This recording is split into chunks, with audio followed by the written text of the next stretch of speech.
गोरखपुर में राष्ट्रपति द्रौपदी मुर्मू ने यूपी के पहले आयुष विश्वविद्यालय का किया लोकार्पण। इस दौरान उन्होंने कहा, गोरखपुर में तेजी से विकास हो रहा है। ये विश्वविद्यालय प्राचीन संस्कृति का केंद्र है। मुझे बताया गया कि 100 से अधिक आयुष कॉलेज यहाँ से जुड़ गए हैं। अब यहाँ रिसर्च का ज्यादा ध्यान दिया जाएगा।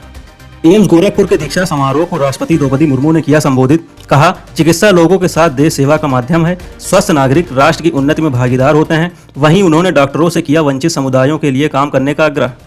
गोरखपुर में सीएम योगी का बयान। कहा, सरकार ने तय किया है कि जहां आयुष पद्धति का अभी कोई महाविद्यालय नहीं है, उन मंडलों में भी एक एक कॉलेज स्थापित करेंगे। हर जिले में आरोग्यता के लिए एक हेल्थ एंड वेलनेस सेंटर बनेगा, जो कम से कम 100 बेड्स का होगा।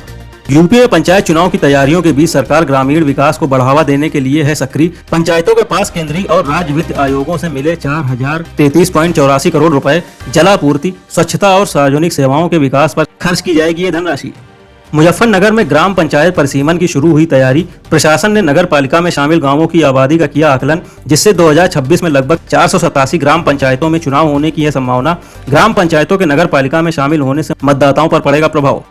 गर्मी की छुट्टी के बाद आज यूपी के 75 जिलों में सुबह 8 बजे हंसते खेलते स्कूल पहुंचे छात्र। लखनऊ में टीचर्स ने बच्चों को तिलक लगाकर बरसाए फूल, बिस्कुट, चॉकलेट और स्टेशनरी देकर किया स्वागत। बच्चों से कहा, वेलकम बैक। यूपी सरकार 2025 में पर्यटकों की संख्या 1.3 बिलियन पहुंचने की जता रही उम्मीद, जो इसकी पर्यटन अर्थव्यवस्था में उल्लेखनीय वृद्धि के हैं संकेत। ये 2024 की तुलना में होगी 100% की वृद्धि, जब राज्य में दर्ज की गई थी 650 मिलियन पर्यटकों की आमद। लखनऊ में एडीजी अभियोजन दीपेश जुनेजा का बयान। कहा, 1 जुलाई 2023 को शुरू किया गया ऑपरेशन कन्वेंशन गेम चेंजर साबित हुआ है, जिसके कारण जुलाई 2023 से मध्य जून के बीच 97,158 अपराधियों को सजा मिली है। 1,14,029 पहचाने गए मामलों में से 74,388 मामलों का निपटारा किया गया। नोएडा ग्रेनो एक्सप्रेस वे पर झट्टा और सुल्तानपुर गांव के पास बनेंगे 2 नए अंडरपास। छात्र शक्ति कंपनी को निर्माण का जिम्मा मिलने के बाद अनुमति का है इंतजार। डायाफ्राम तकनीक का होगा इस्तेमाल। इन अंडरपासों से 20 गांव और 38 सेक्टरों को होगा फायदा। परियोजना पर खर्च होंगे 181 करोड़ रुपए।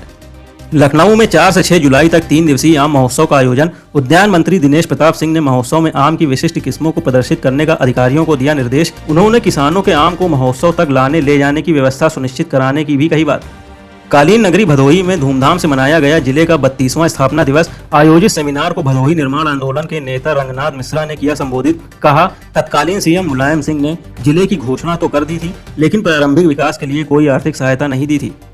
मथुरा के गोवर्धन मुड़िया मेला में 70 से 80 लाख श्रद्धालुओं के आने का है अनुमान। 4 जुलाई से 10 जुलाई तक चलेगा गोवर्धन मुड़िया मेला।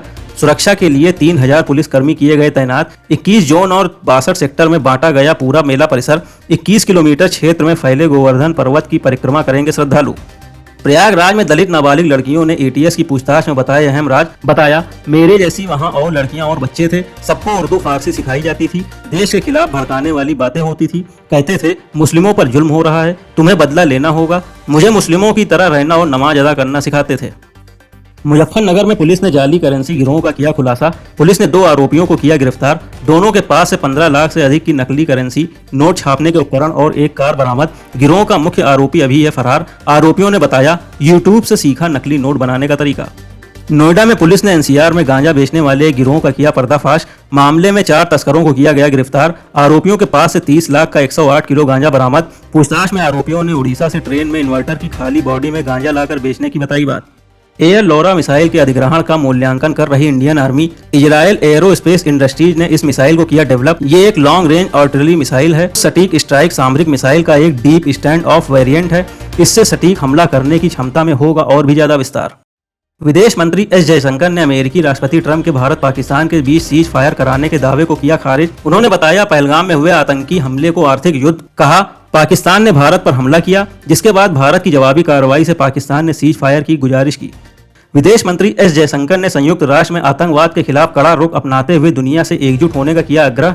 कहा, आतंकियों को किसी भी सूरत में बख्शा नहीं जाना चाहिए और न ही उन्हें परोक्ष रूप से इस्तेमाल करने की इजाजत दी जानी चाहिए। वहीं उन्होंने पहलगाम हमले का जिक्र करते हुए आतंकवाद के प्रति जीरो टॉलरेंस की कही बात।